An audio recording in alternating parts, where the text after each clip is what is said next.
Thank you, everybody. Thank you, everyone, for joining this Cycle 7 or 2025 Active Transportation Program Central Workshop.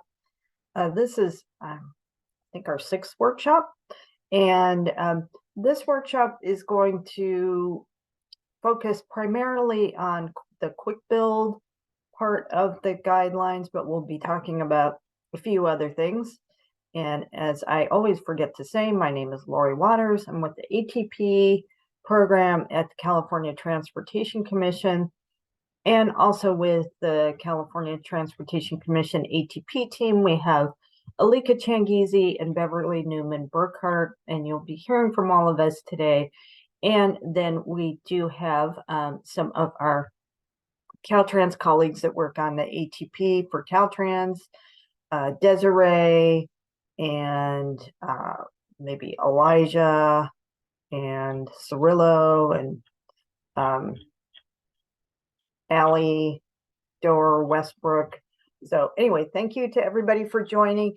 And I am going to turn over to Alika, who will talk about how to participate today.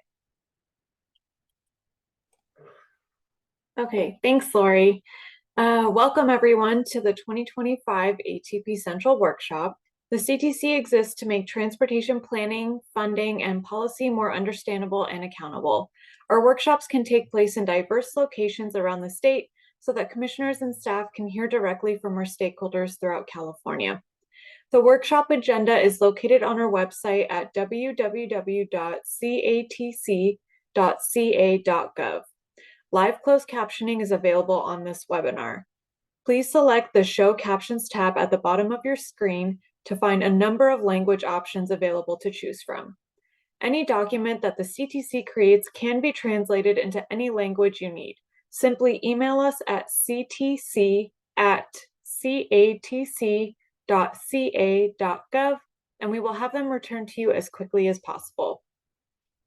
For all of our workshops, we encourage interaction with our stakeholders. There will be opportunities for questions and comments throughout this workshop. On Zoom, you should be able to see the webinar control panel, which is likely located on the bottom of your screen. There you will find the raised hand and the Q&A tabs, as well as the chat tab. We encourage you to use the raised hand feature as soon as we reach the item to give the system time to acknowledge you. Commission staff will let you know when it's your turn to make your comment.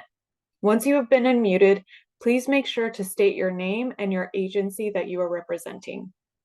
Alternately, you may use the Q&A or chat tab to submit your comment or question, and commission staff will read those on your behalf. As a reminder, each registered attendee is provided a unique link or phone number to access this webinar. These should not be shared with other participants, as this can create confusion for staff when making comments. Please do your best to be concise, and please make sure that your comments add new information. If you face any sort of technical challenges throughout this webinar, please reach out to me through the Q&A or chat tabs, and I will do my best to assist you. And with that, I will turn things back over.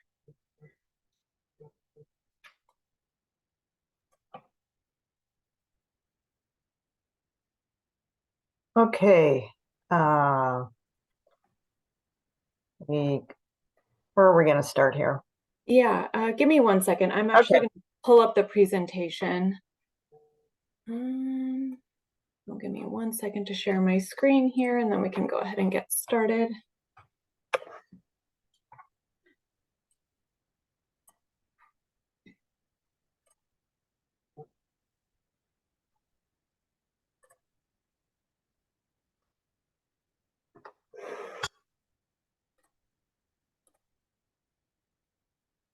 Okay, are you going to start us off, Beverly?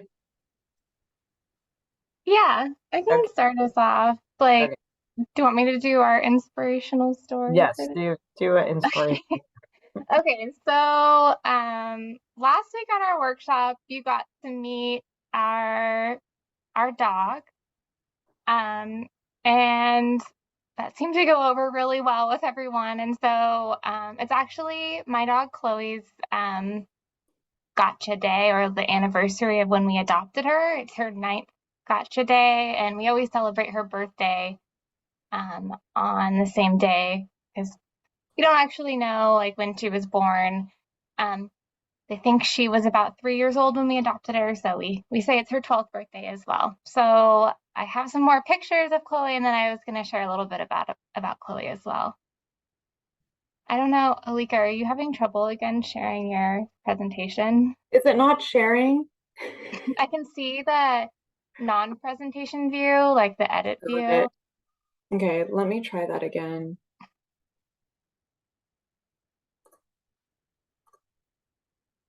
Now is it working? Yeah, it's working now. Okay, thanks. I think yeah, just go to the next slide. Perfect. Okay, yeah. So this is Chloe, that you met last week. So that picture on the right is the picture that was like on the shelter's website when we were going to meet dogs. I think we met like one dog before her, and then we like saw this picture and we were like, we have to meet her. She's so cute. And so we went and met her, and my husband is really bitter about this, but she chose me, basically. So we like went and met her. She was like pretty like shy and timid in the shelter environment, which if you know anything about shelter dogs, that's actually pretty common because it's a pretty scary environment. So we took her out to the little play area, and I sat down to like let her come greet me if she wanted to, and she came over and she curled up on my lap and she fell asleep for about an hour. And I like didn't want to move because she was just like sleeping so peacefully. And so yeah, my husband is still like kind of bitter about that just because she chose me, like she went home with us because of me. But I will say she is a mama's girl, but she's also a huge daddy's girl as well. She's obsessed with him, so she loves both of us. And then these are just some other pictures. So at the top, on the left side is she loves hiking with us. Not long distance hiking. She's mainly a short distance girl. She goes hard and then gets really tired. But that is from one of our favorite places to kind of go on trips. That's in Mendocino. Like that, I think it's actually in Little River, so right next to Mendocino. And then on the bottom, furthest left, that is from our wedding, which was also in Mendocino. There is a theme here of like where we like to go. So that's from our wedding, and we didn't have a wedding party. Our wedding was really, really small. It was like just our immediate family. But so we didn't have a wedding party, but she was the official on our wedding website, the official best dog and dog of honor. So she was like the entire wedding party on our website. And then the other picture on the bottom is from actually the first trip we ever took her on after we adopted her. That was like 6 months after we adopted her. And that's from the Lost Coast area of Humboldt County. Again, you can see what part of the state we like vacationing in. And that was like her first time that we know of seeing the ocean, and she was really obsessed and was like doing zoomies around the beach and on a very long leash. And then not pictured here because I put these together in a couple minutes, is like her favorite activity, which is mainly just lounging around our house. She is so lazy. She just like loves sleeping all day. And we have at Costco, they have those big squishmallows. It's like those big pillow dolls. And a while ago, a couple of years ago, they had like the big Grogu ones.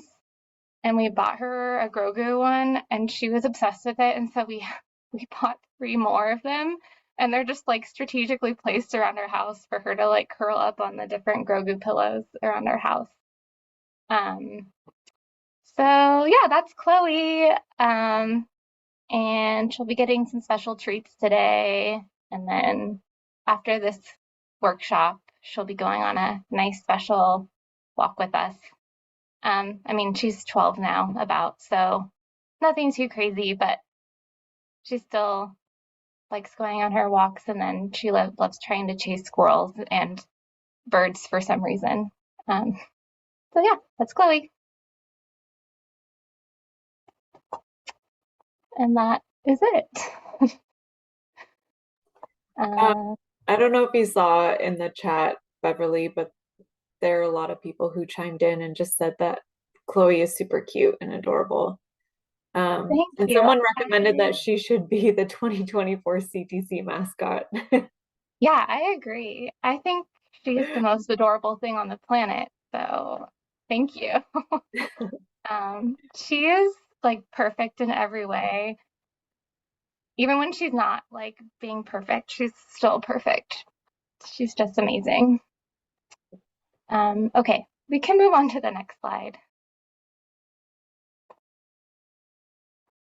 Okay, so these are the goals for today. So we'll recap the November 8th workshop.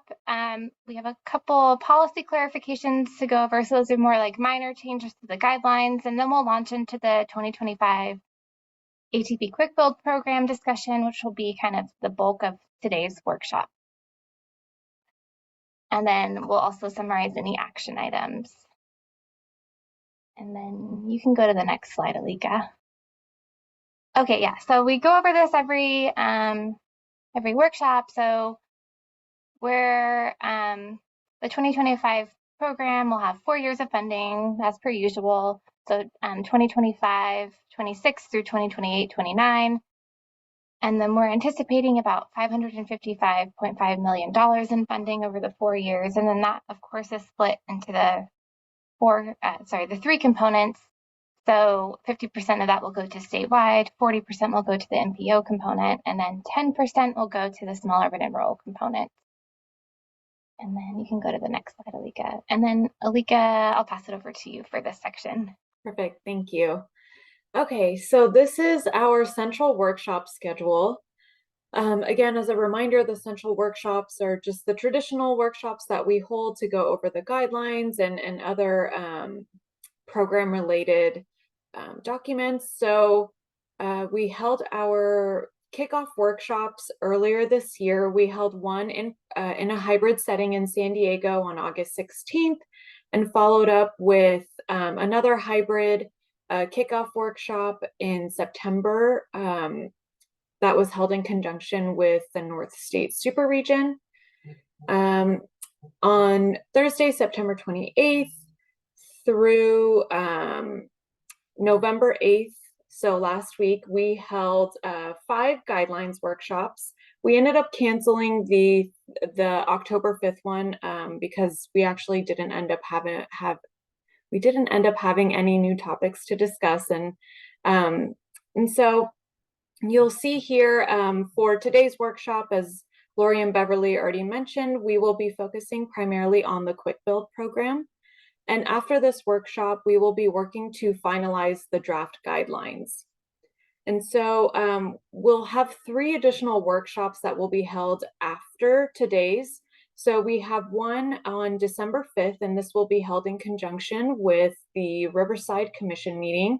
And this will be hosted by Caltrans staff, and they'll be going over the project study report equivalency. And so this is a really great opportunity to ask questions and get a great sense of those maps and layouts and everything that Caltrans is really going to be looking for. And then you'll see January 10th of next year, we'll be holding an applications workshop. And then on February 6th of the next year, we'll be focusing on the scoring rubrics.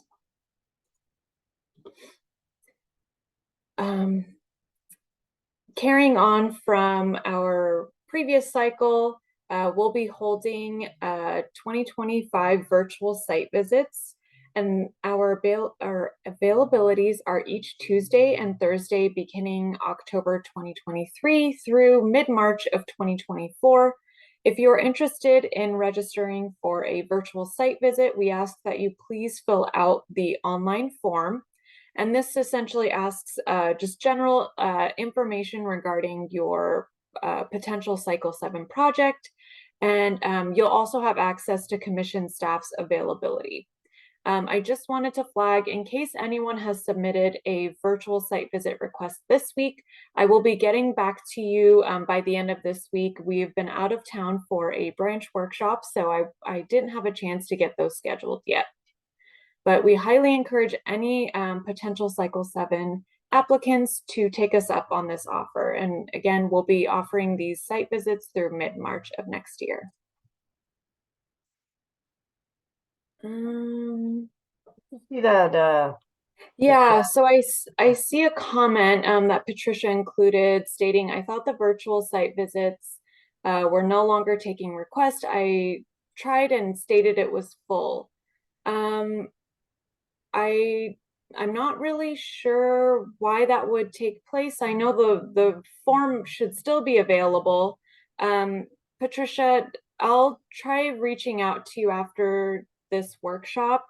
I know I got a few more requests today, so I'm not sure why you're receiving that message.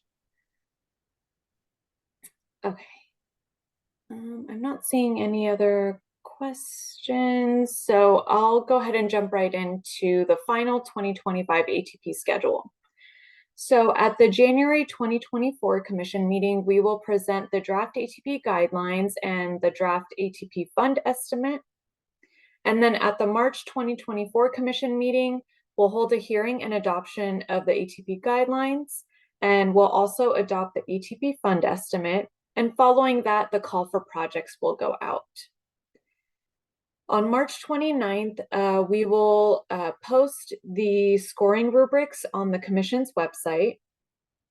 And then by May 10th of next year, the large MPOs will submit their optional guidelines to the Commission.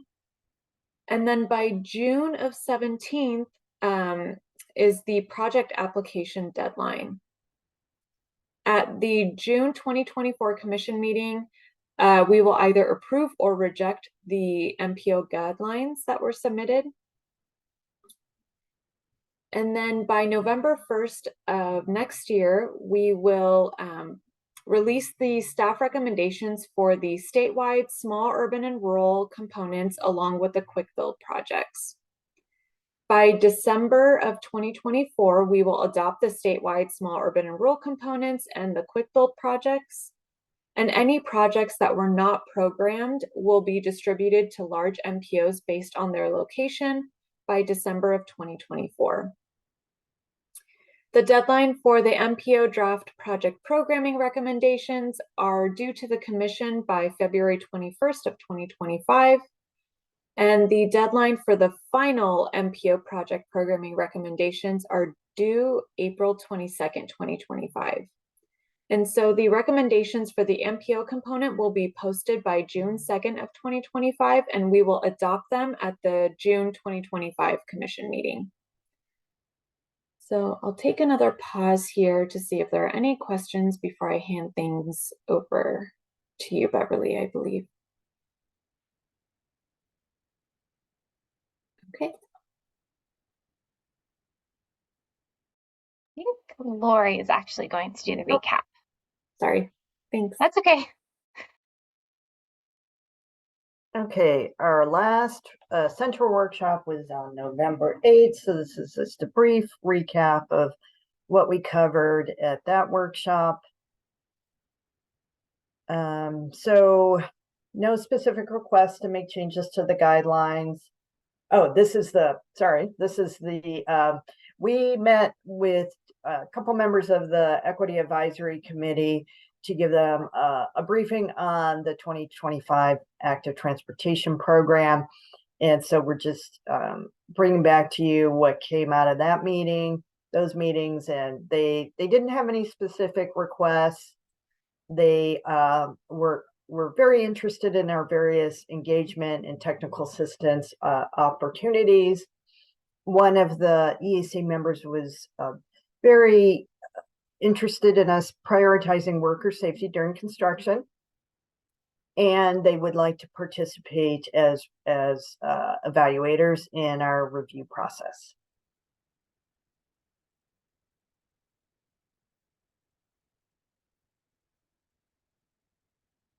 Okay, and this is what we discussed with displacement under the evaluation criteria, and it's the underlined bolded part that we're adding Appendix E with more anti-displacement resources to help applicants be able to respond to this better in this question on the application.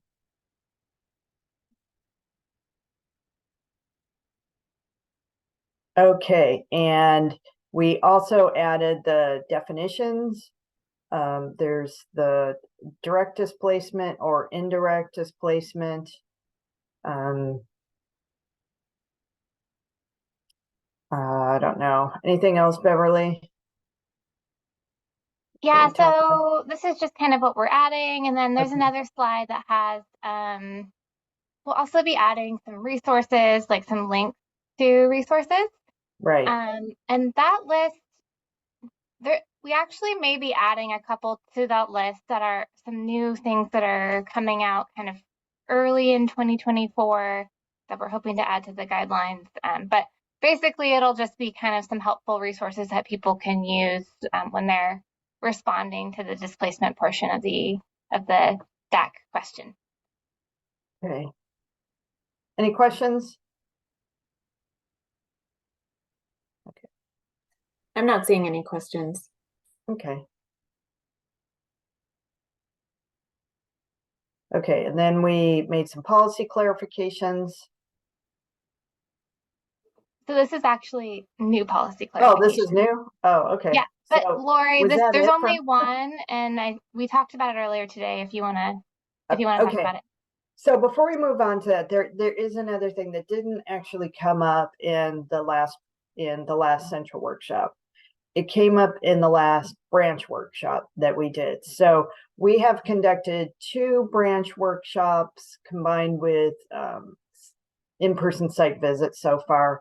And so we went to Tulare County, and then just this week, Alika and I went to Sonoma County. Both were visits, both branch workshops, and the site visits were really, really great. And one thing that we've committed to is during the branch workshops, we don't discuss the edits to the guidelines or anything like that, because they're supposed to be more regionally specific, just education about the program and education on how particular regions can do better, be more successful in the program. But if something comes up in one of those branch workshops that a stakeholder would like us to bring back to a central workshop, we committed that we would do that. So there was an issue that a Sonoma County stakeholder brought up, and I said I'd bring it up to the bigger group. And it's about in the disadvantaged communities criteria. They were interested in being able to use FEMA disaster areas as disadvantaged communities criteria, because some areas have been hit like over and over and over again with FEMA disasters, and it does create a lot of hardship on those areas. So at this point, we're not going to add that as a specific criteria. It's always something we can revisit. However, it is Beverly looked into and how it's how would you say, how it's discussed in the new federal tools, and it does come out in the federal tools a little bit. So maybe you can explain that. Yeah, so the 2 new federal tools that we're adding we've talked about this a couple times, but in case you're joining for the first time, that it's the Climate and Economic Justice Screening Tool and the USDOT Equitable Transportation Community Explorer. And both of those tools kind of capture burdens due to climate vulnerabilities, so like climate change vulnerabilities. So they both look at things like wildfires and sea level rise and flooding from kind of extreme precipitation events. And that's kind of, so that plays into like how they capture disadvantaged communities in both of those tools. Okay, thank you, Beverly. And so, and you can also use that in the other criteria. And Beverly also noted earlier to me that Town of Paradise used FEMA disaster classifications as a way in their other criteria, and they used it successfully. So it is something that you can use in the other criteria. So at this point, that's how we would like to address that, but we can always discuss it more next cycle if it does continue to be an issue.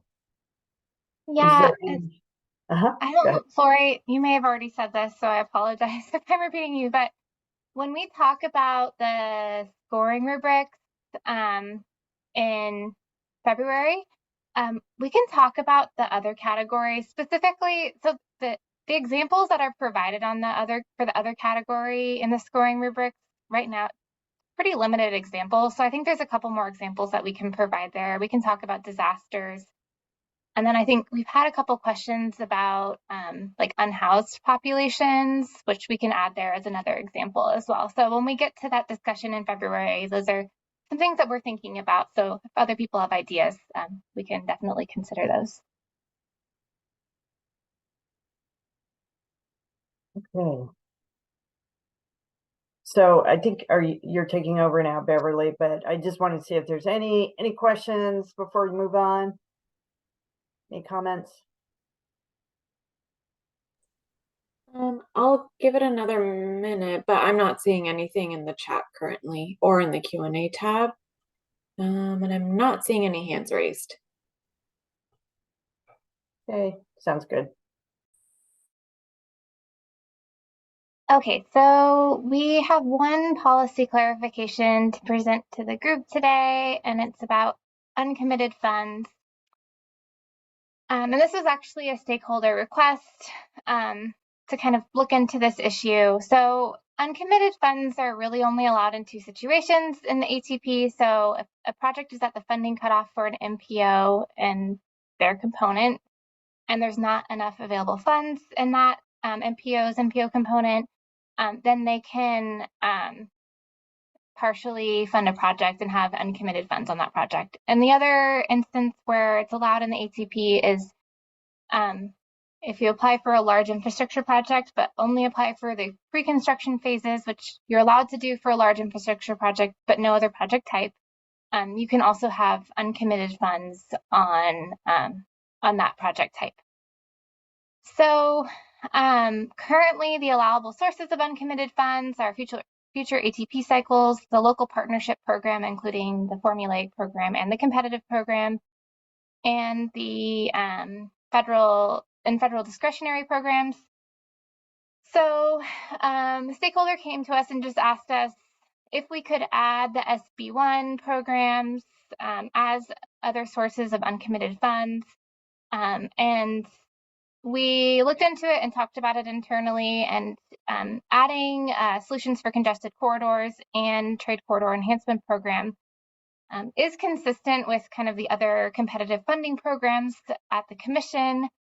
And it just makes sense for us to add it in terms of just the timing of each of the programs.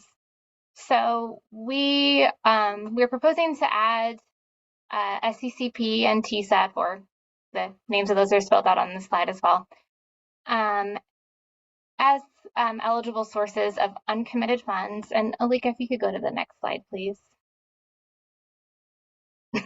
So this is just the revised language and the guidelines, and the two new sources are just in bold underline. So it's a pretty simple change, but I'm happy to answer any questions or take any comments on this.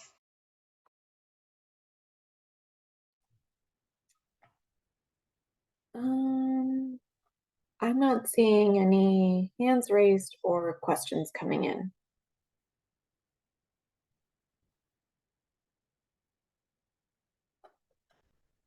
Oh, we actually have one hand raised. Elizabeth, go ahead. Yeah, in terms of a plan, if if there's a risk of not securing that commitment, some kind of plan, would you be looking to an agency to say that they would identify specific funding if those funds don't come into fruition? Yeah, so that's a requirement now. If it's like July 1st of the year that the funds are programmed, if they don't have like that funding source in place, they have to come to us with an alternative funding source.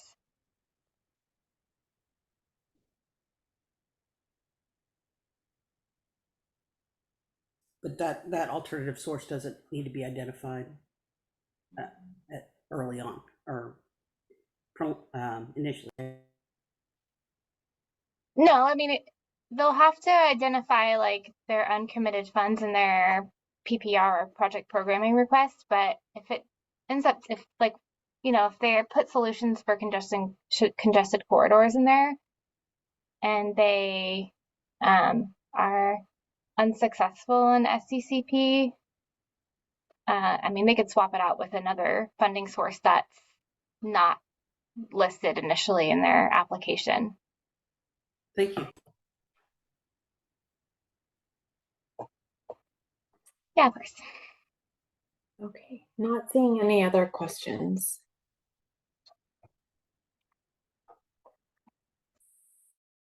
Okay.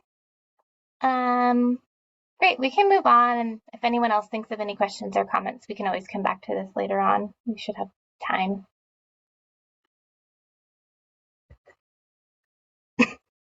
Okay, so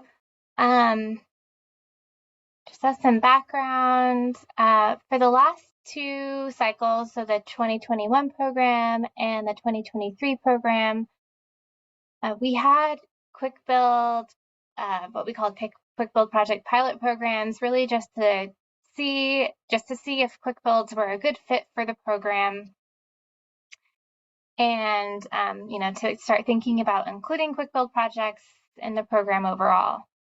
And in the first round, I can't remember how many. I should actually usually know how many projects we programmed for the quick builds. We programmed a handful of projects in the quick build program. And then last cycle, the 2023 program, we actually didn't end up programming any of the quick build projects that were submitted. And there's various reasons for that, which I'll talk about a little bit. So overall, we've heard that these types of projects are kind of really needed in communities, and they're really like an innovative approach to dealing with safety issues. But to be honest, we've kind of struggled including them in the program. We've received a lot of applications that are more like what we think of as kind of small infrastructure projects, more like traditional capital projects rather than quick build projects. And we basically just haven't really been receiving what we thought we would receive for these. However, we don't want to give up on quick builds. And so we kind of we put together a small group of interested stakeholders to kind of help us improve our guidelines and to help us put together some more educational resources for our applicants. And so I'll kind of talk through the changes that we're proposing and some of the things that we're going to put together that'll be coming out before the call for projects that will help everyone, hopefully. And so we can hopefully kind of see the types of projects we want to see. And I know that sounds really vague right now, but I think as I go through like the changes, you'll kind of get the idea of what we're looking for. So next slide, please. Okay, so these are just some basics of kind of what the 2025 Quick Build program will look like. And for a lot of these things, I'll I'll kind of do a deeper dive into those topics as we go on. But I just wanted to give a quick summary. So we'll have up to $7 million available for quick build projects.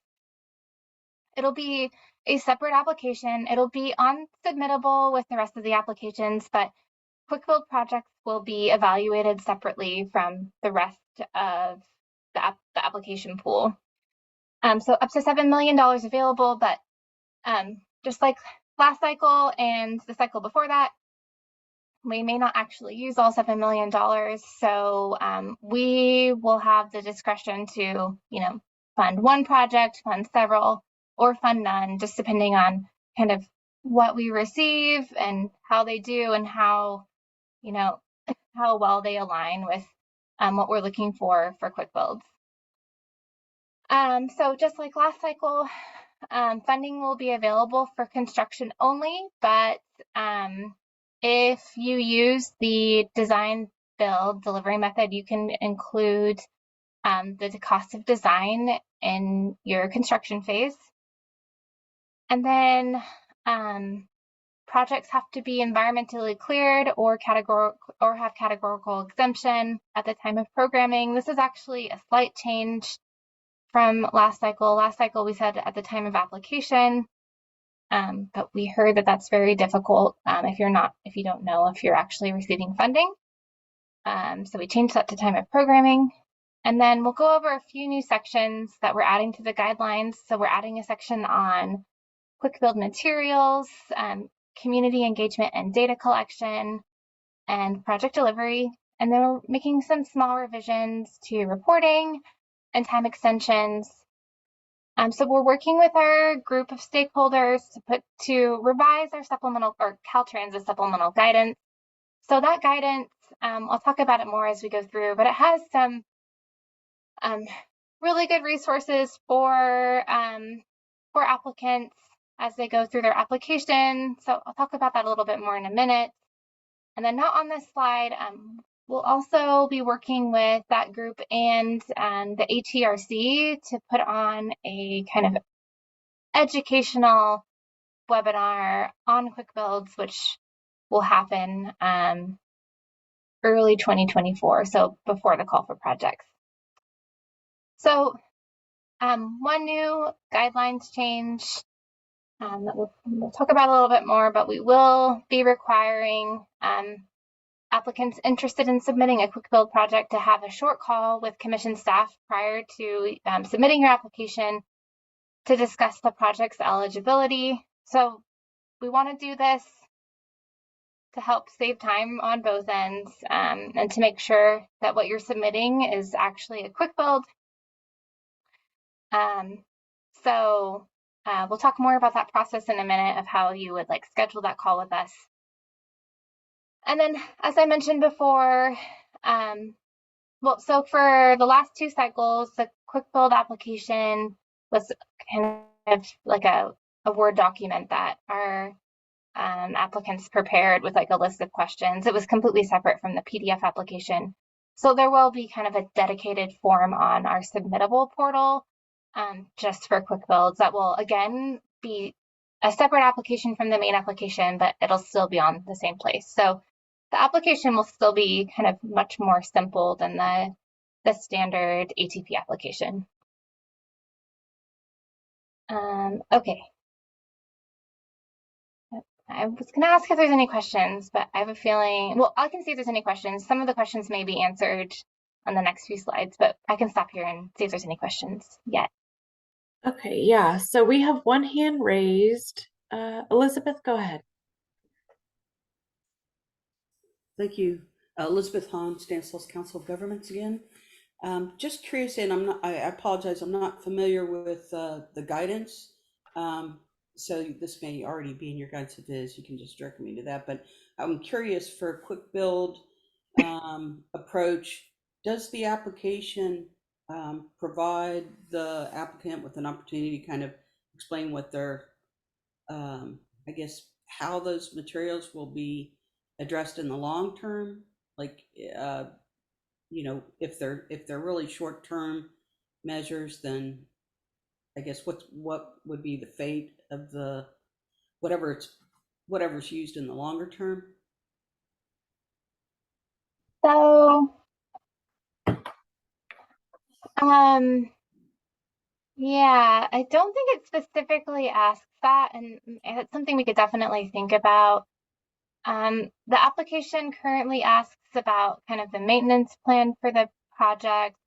It also talks about like the long-term, more like long-term vision for the project. So like if it's, you know, if like after you do your testing, if you're planning to build kind of a traditional capital project based on whatever layout you end up using, like after getting community input. So I think it kind of gets to what you're asking about. Lori, I saw you pop on, so I don't know if you want to add to that at all. Yeah, that's all I was going to say too, is that it just, and we do ask that if what are the plans for a permanent project if the quick build is successful.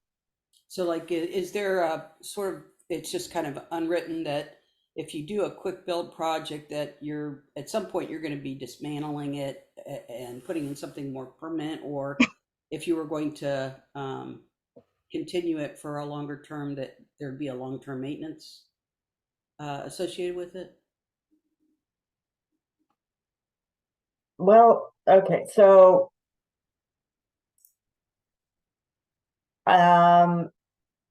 it is possible a quick build would not lead to a permanent project, because that's kind of the point of the quick build. You may find that it just isn't going to work out, and thankfully you did a quick build before you put in a lot of funds into a permanent structure that wasn't going to meet the needs. So it is possible that it wouldn't lead to a permanent project. We would hope that they would, but it wouldn't always. But Beverly, didn't you come up with like a sheet that says what's about the timeline that we consider for a quick build, like 1 to 2 years or something, wasn't it? Yeah, so our actually, Alika, could you go to the next slide? We actually have it instead of me pulling this out of my memory. Okay, so we say projects generally last, quick builds generally last 1 to 5 years, but they could last longer if the materials are maintained and the project continues to be supported by the community, meaning they could like still stay in place.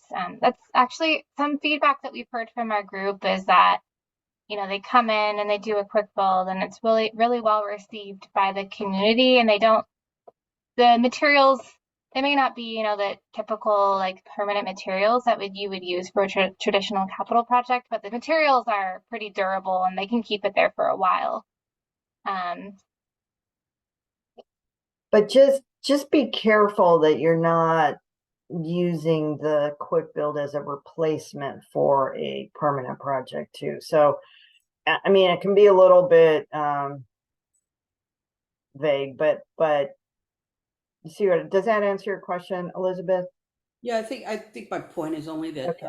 I think I have seen some projects of that type that ultimately it's become the permanent improvement or whatever, and they're not dismantled maybe after their useful life. So I was just thinking, that might be a consideration for the guidelines in the future. Yeah, so that, I don't know, do we say anything about that, Beverly?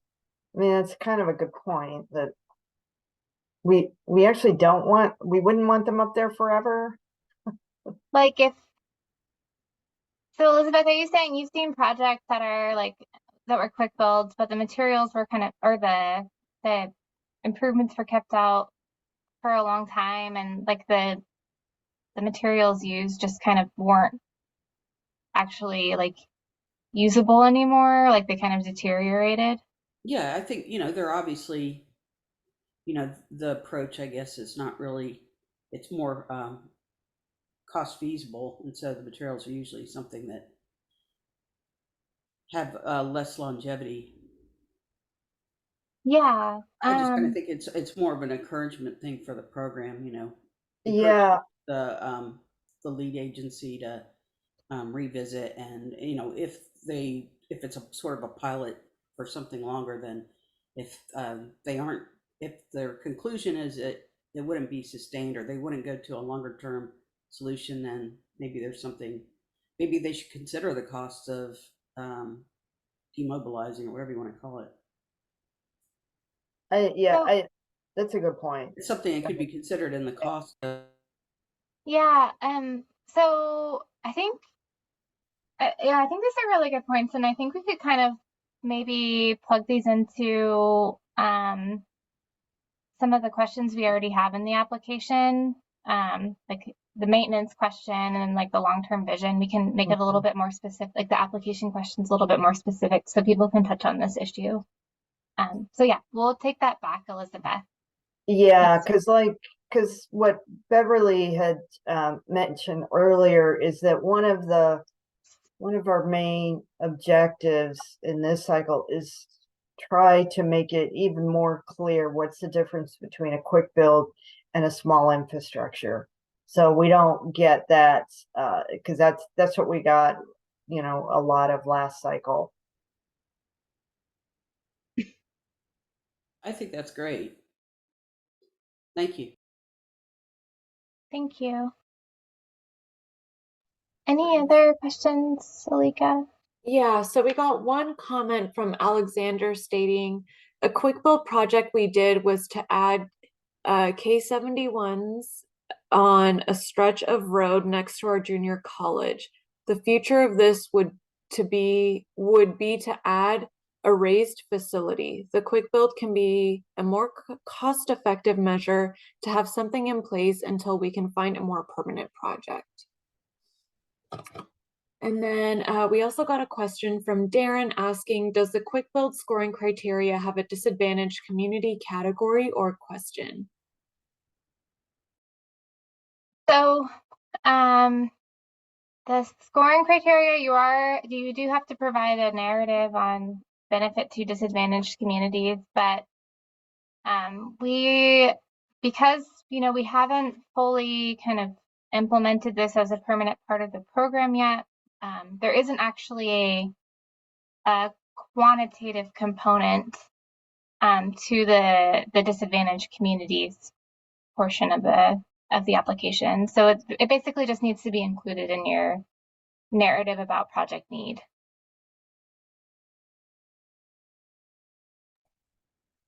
I'm not seeing any other questions or hands raised. Okay. All right, so we're on this slide. So there's a lot of text on this slide, but the changes that we are adding to the guidelines are in bold underline.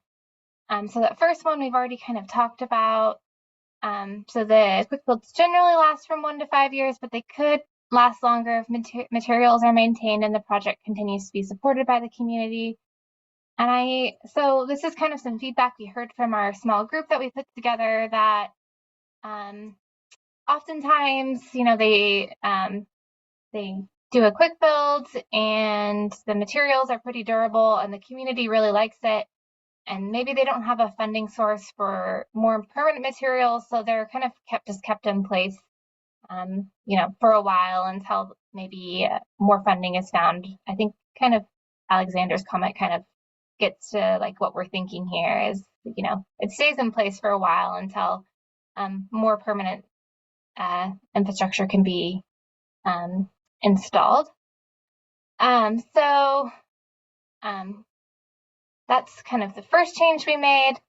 And then the second change we made on here, if you go down, so quick build projects are distinguished from temporary demonstration projects by the types of materials used and the intended duration of the project. In addition, quick build projects have a data collection and study period that lasts from the beginning of the project through completion. And so one thing that we added here is that there needs to be at least a kind of testing period for the project of at least 6 months. So we expect kind of data to be collected on the project for the duration of the project, but we also expect there to be kind of an active testing period where you've installed the project and now you are engaging with the community on the project and saying if any changes need to be made, and you're really doing that like active community engagement. So the reason we added this is kind of, again, to distinguish this from a small infrastructure project where, you would do your community engagement before, you would install the project, and then, you might do some outreach, but not necessarily engagement. So you might do some outreach being like, hey, this new like bike facility opened.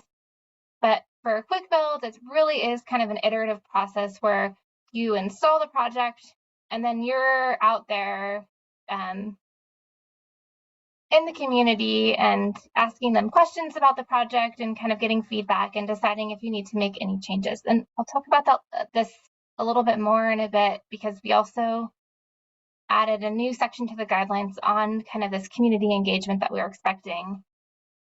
So that's another change. And then we added another sentence for an overview of the differences between demonstration quick build and traditional capital projects. Refer to the quick build supplemental guidance on the Caltrans Active Transportation Program website.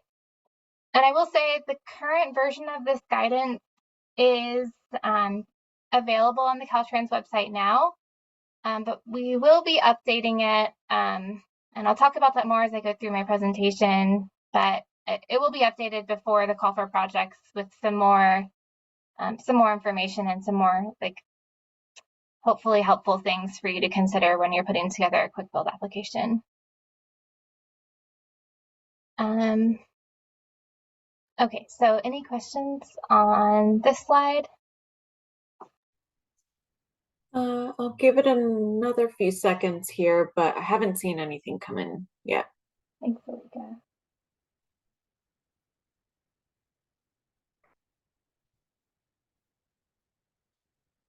Nope, haven't received anything. Okay, we can go to the next slide. Okay, project materials. So this is a new section that we're adding.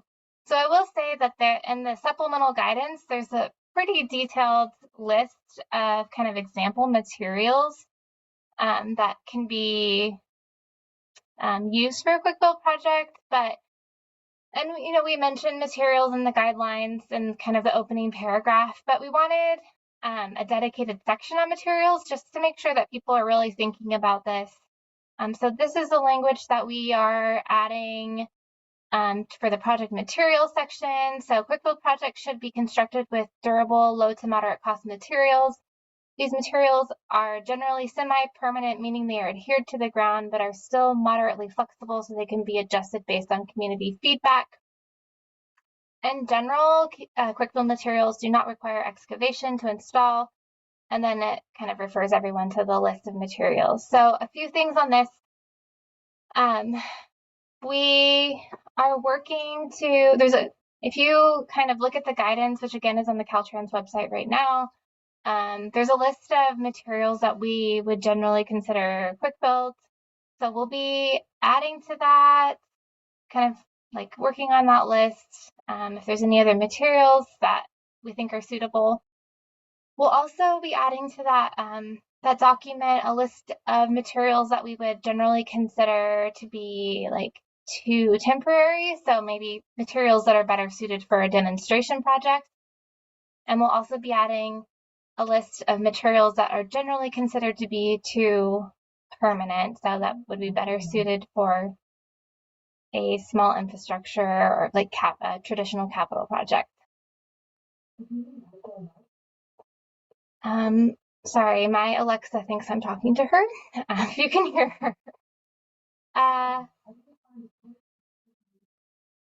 Okay, so yeah. So when I keep saying generally, because this isn't going to be like a list of what's eligible and what's not eligible. We don't really want to constrain it too that much. We just want to give everyone some more guidance of kind of what we're envisioning a quick build looks like. But I mean, there could be there could be exceptions, there could be like one element of your project that maybe you have to do a little bit of excavation to install it, and that wouldn't necessarily make your project ineligible. So again, this is more kind of just guidance to help you put together your project and kind of put together a true quick build project.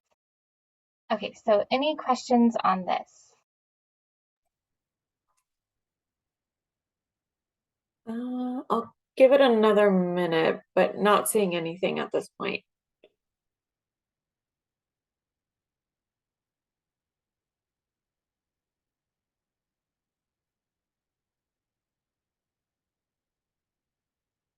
Nope, no questions or hands raised. Okay. Thanks, Alika. Next slide, please.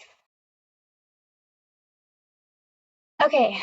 We're also adding a section on community engagement and data collection. So a lot of this information was actually already in the guidelines, but we really wanted to pull it out and kind of give it its own section because we feel like it's a pretty important part of having a quick build project. So it was kind of scattered everywhere in the guidelines. Now we've kind of condensed it and put it into one place. So I don't want to read this whole thing because it's a pretty big thing of text. But basically our expectation is that you'll kind of do kind of some continuous data collection and community engagement. So you should plan to collect data on the quick builds kind of before, during, and after it's installed. And then you should also be planning to adjust the project based on community feedback.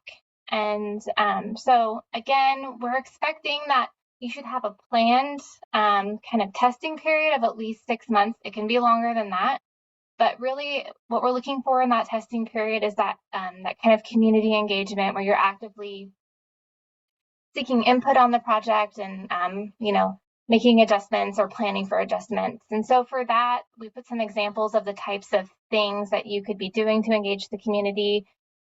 So actually going out to the project site and doing some brief intercept surveys in the project area, having like project workshops or hearings at other public meetings on the project if people want to provide input on their experience so far. You could do questionnaires for project users, using like a pop-up or something near the project area. And also things like social media campaigns where you're really encouraging feedback and not just informing people about the project, but actually like looking for their input and kind of their experience with the project. And then we included some metrics that could be evaluated when you're looking at your quick build. So we put vehicle speeds and volumes, adherence to traffic laws, average travel time and delay, mode shifts, user perceptions of traffic stress and safety, user perceptions of driver behavior, number of collisions and injuries before and after. This isn't obviously an exhaustive list. There's other things that you could measure. We just wanted to kind of give you some ideas of things that you could be looking at when you're implementing your quick build and trying out different layouts.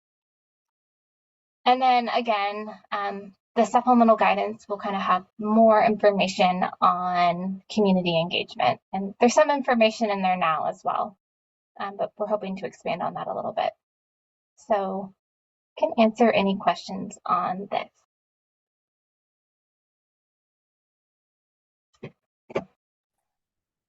I'll give it another minute here.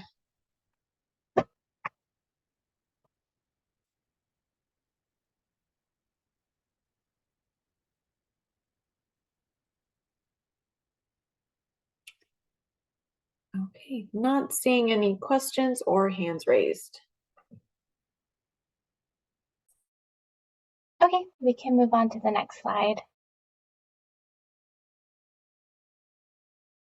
Okay, so we also wanted to add a section on project delivery methods, and really this is just to kind of pull out some information for everyone and really make sure it's clear in the guidelines.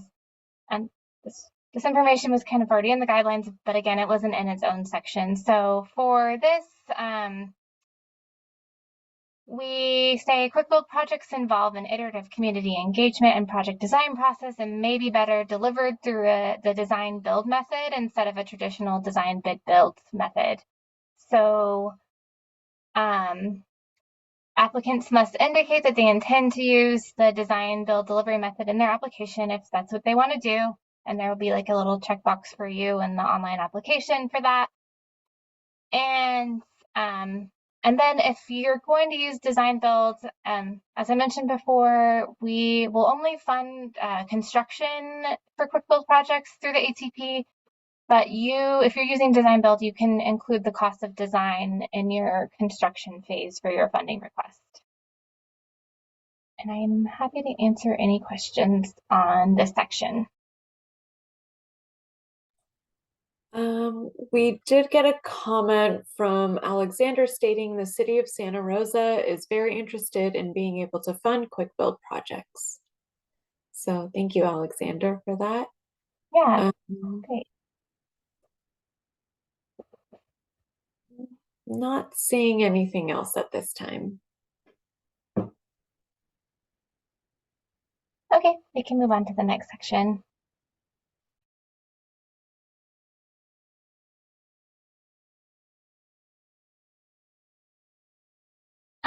Oh, okay. So there's just a few, this was already kind of what we had laid out in the funding overview section. So again, we're only funding construction. You can include the cost of design and construction if you're using design build. And then we changed that you have to have environmental clearance or categorical exemption at the time of programming, not at the time of application. And that was kind of based on feedback from our stakeholders that it's hard to apply if and get whatever clearance without knowing whether you'll be funded. And then we just updated the available programming programming will be available for the first 2 fiscal years of the program, so 2025-26 and 2026-27. However, if you are programmed, if you're recommended for funding and you want to implement your project sooner, we program in December 2024, and then the actual funding year starts in July 2025. So you could come in for an advance allocation if you kind of want to get started right after your program. I mean, technically you can usually do that with anything we program, but that's something, we encourage you to do if you're ready to go with your quick build project. Any questions on this?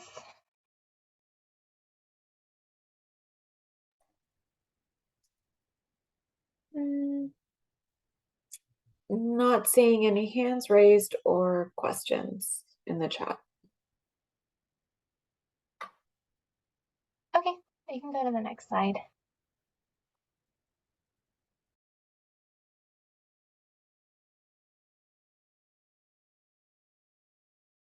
Okay, so we added some more detail to the reporting requirements section. For quarterly report, sorry, I should back up a little bit. So for quick builds, you aren't required to report in CalSmart. However, we do require quarterly reports and may, ask you for more frequent updates. And right now, the form that you kind of use to report for quick builds is an Excel file. That may change. If you're awarded a quick build, Caltrans will work with you on kind of implementing the reporting process. So a couple of things that we added that to kind of get a little bit more detail from everyone. So quarterly reports must include, so that second bullet says documentation of any layout changes, including layout plans and photographs. So that was already a requirement. So something we added was that a summary of engagement activities conducted and data collected during the reporting period, and then any documentation of these activities. So again, this is really to kind of make sure that you're doing that community testing after the project is built. So making sure you're having that ongoing community engagement and making any changes based on community feedback. And then again, we added some more detail to the completion report. So for the completion report, we are again looking for a summary of engagement activities and how public engagement and input shaped any changes to the project and kind of the overall or the final project layout. Documentation of any layout changes, including layout plans and photographs, and then a narrative of project outcomes and lessons learned. And then another thing we're adding, which is at the very end there, is so generally all reports go through Caltrans, like all kind of reporting is usually housed in Caltrans, and they kind of share things with us as they come in. But we're really trying to get a little bit more involved with the quick builds, just because we'd really like to make this kind of a permanent, more like a permanent part of the program, a little bit more stable in the program, but we're really trying to learn more. And so we really just want to see those reports as they come in and be able to ask you all questions as you're submitting reports. So for quick builds, the reports will be submitted to both Caltrans and commission staff. Okay, any questions on this? I'll give it a few seconds here.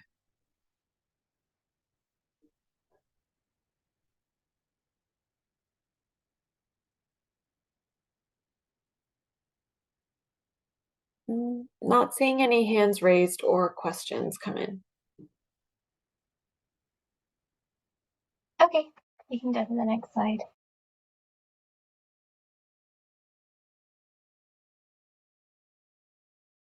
Excuse me.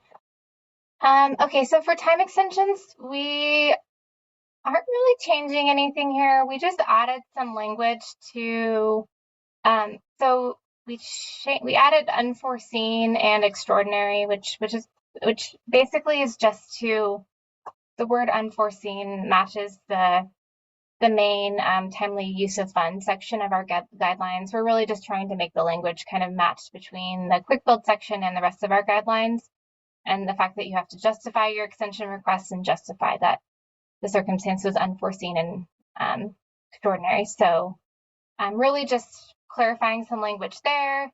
And then at the end, 3 months per delivery deadline, and we just clarified that means including allocation, award, and completion. So any questions on the time extension section?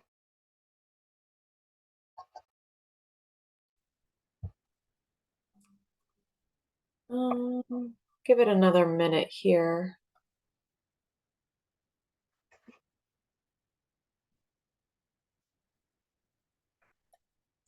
Not seeing any questions or hands raised.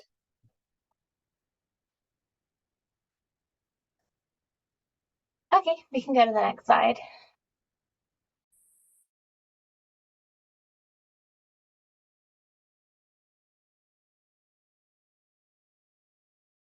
Okay, so this is the application requirement section, which previously kind of laid out the whole process. You used to have to email the application to us because it was like, you know, a PDF that you created on your own. So everything will be through Submittable, like the rest of the applications this time. And then we also, if you'd like to submit a quick build application, you must have a call with us first to talk about project eligibility. So we have our email address on there, which is like the general ATP email address. To be honest, you can also email any one of us, but we don't like to put our email addresses in the guidelines in case anything changes. But you can also email one of us to schedule the call, and we would like to get all of those calls scheduled before May 17th, 2024, just so we can talk about eligibility and, you know, and make sure you still have time to kind of complete your application. Okay, so any questions about this process? I'll give it some time here.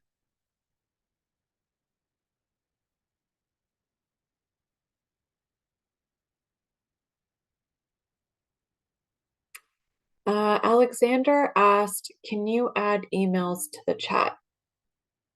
Yes, we'll include our emails in the chat, and they're also listed on our website, as well as they'll also be listed at the end of this presentation, and all of the presentation materials are posted on our website as well. But I'll make sure to include our contact information. Other than that, I'm not seeing any questions or hands raised. Okay, we can go to the next slide.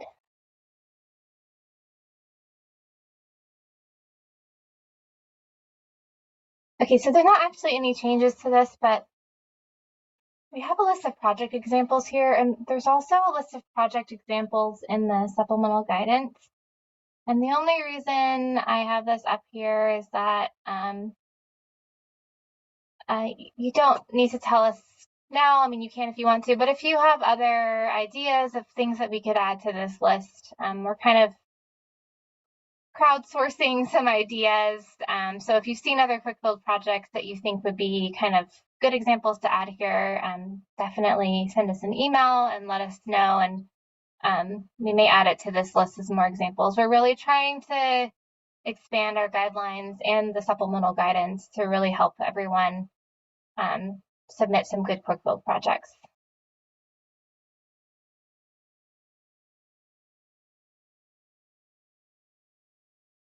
Any questions on this one, Alika?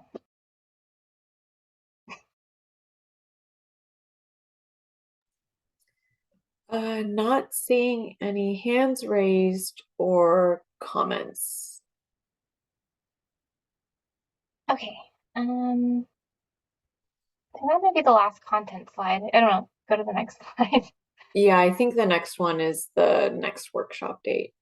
Okay, so that's all we had to present on quick builds.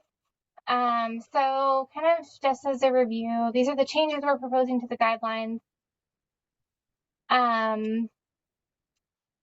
And we'll also be working with our group on the supplemental guidance, which will be kind of done before the call for project comes out. But you can go on the Caltrans ATP page now and kind of see what the guidance looks like now. And there will also be a webinar early in 2024. I think the dates that we're looking at are in January, with more kind of education on quick build projects, and it'll also include kind of our expectations of what quick build applications will look like. So that's kind of what we're doing with quick builds. And one thing I should have said at the beginning of this is I just am really grateful to the people who participated in our group. We had some really great discussions, and then people provided some really great feedback on kind of the draft that we put together for this. We were able to kind of make some adjustments based on that feedback. So thank you to that group. We really appreciate you. And we'll be bothering you more for more feedback on the supplemental guidance as we go on. Okay. We did get one comment that was added. This is from Jeannie LePage asking if we could add roundabouts to the quick build project list. Thanks, Jeannie. Yeah, we will look into that. I think I know I've seen like quick build roundabouts before. I just want to make sure like whatever we put in there, the phrasing is correct. So they're not putting in like a permanent roundabout, but it's like or traditional capital roundabout, but an actual quick build roundabout. So yeah, that's a really great idea, and I'll look into the correct kind of phrasing for that.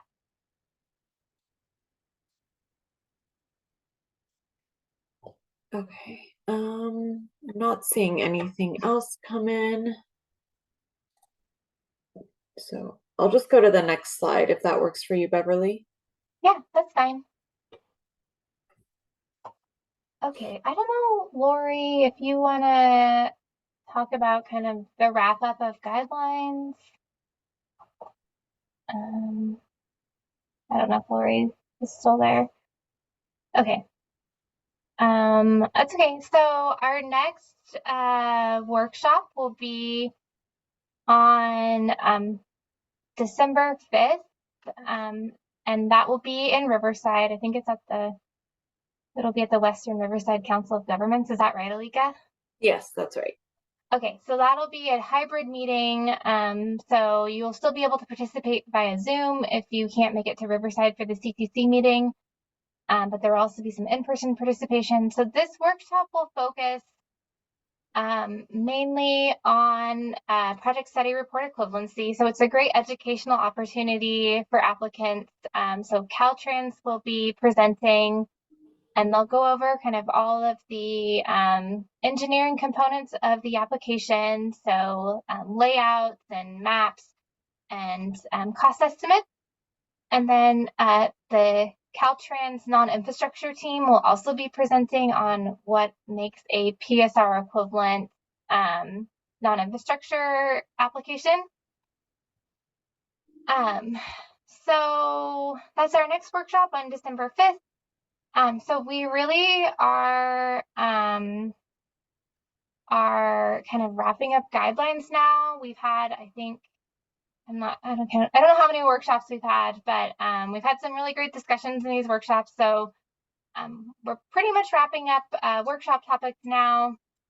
Sorry, not work guidelines topics now. And then our next workshops will focus more on, the PSR equivalency and then the application in January. So we'll be kind of making any edits to the application questions and to any word counts in the application.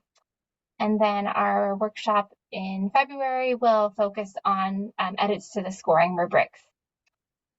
So that's kind of the plan moving forward. And I don't know if anyone has any questions about that process. Not seeing any questions come in.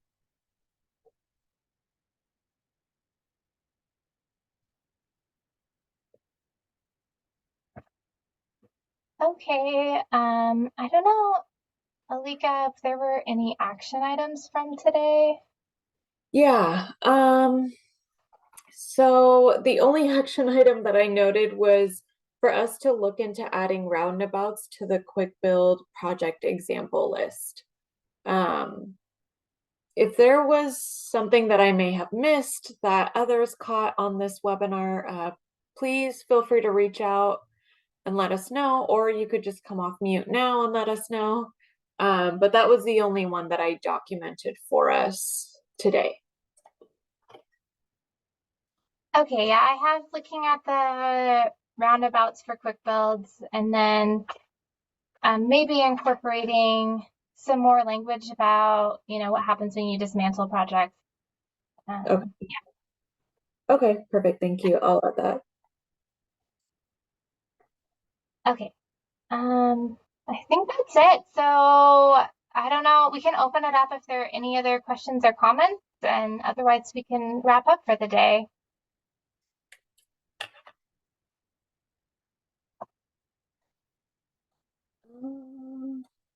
Let's see. I'll give it another minute. In the meantime, I'll be adding our contact information to the chat as well.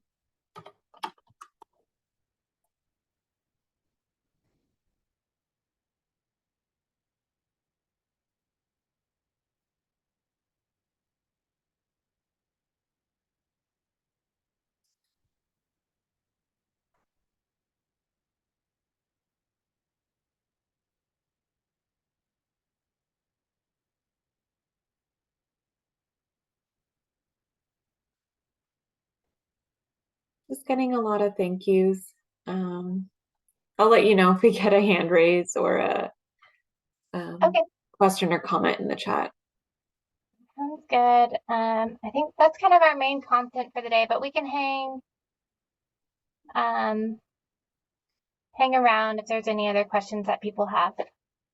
Someone says really check the design of the roundabouts. They can be tricky. Yeah, we will kind of talk to some of our experts about that as well. Thanks, John.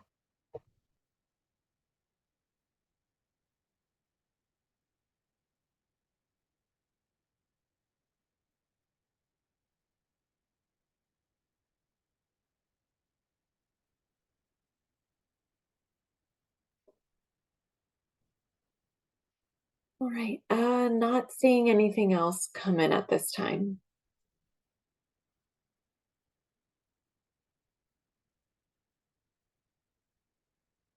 All right, well, thanks again, everyone. That's it for today. Yeah, and I hope we'll see you on December 5th in Riverside or online as well. Oh, thanks, Shelly. Shelly says hugs to Chloe. Thank you. I'll give her a hug from you, Shelly.